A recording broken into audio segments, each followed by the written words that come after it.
Let's start with a question from Jason Moore, otherwise known as @Laneman24. Is it more likely that the lack of draft prep hurts incompetent organizations more or gives a bigger leg up to the well-run teams? Chris, what do you think?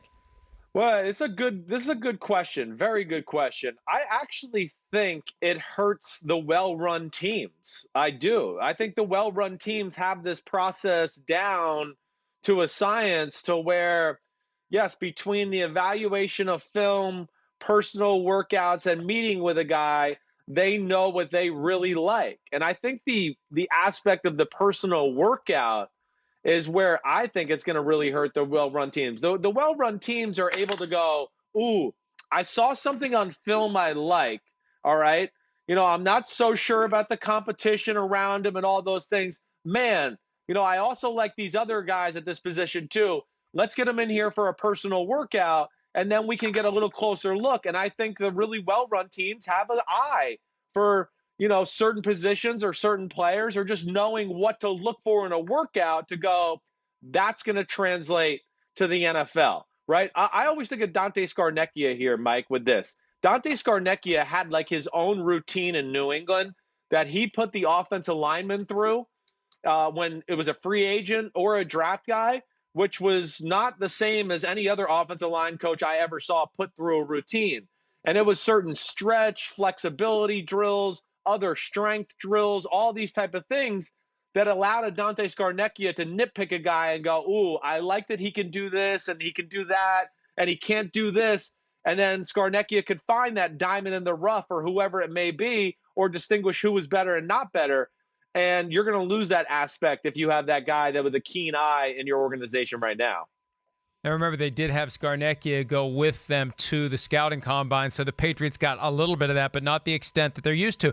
And I agree with you. Look, even though the good teams, the best teams, will come up with creative ways to thrive or survive in this environment, for the teams that were dysfunctional anyway, who cares? We're throwing a dart as it is, right? We're taking the guys who slide down the board because we don't know who the hell else to take anyway. Right. So I agree with you. The more you take away the opportunity for teams to get maximum information, the teams that know how to gather it and make the most of it are going to have less information, less valuable information than they usually have. Whereas the teams that don't know what the hell they're doing, who cares? If you don't have the ability to go do all these things, they're not spending the money and the time, and they don't have the expertise to do it right anyway.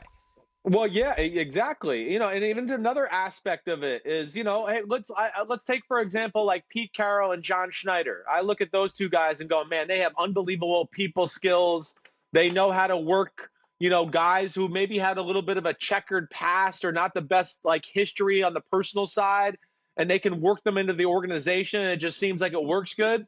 They have an unbelievable skill set of communication and people skills, to where that's going to get lost in this process too. I know you can do the Zoom and FaceTime calls, but, do the Seattle Seahawks take DK Metcalf last year, where there's some of the bad rumors that were going around on him, without the fact that they got to meet him and be around him and really get to know him and spend a day?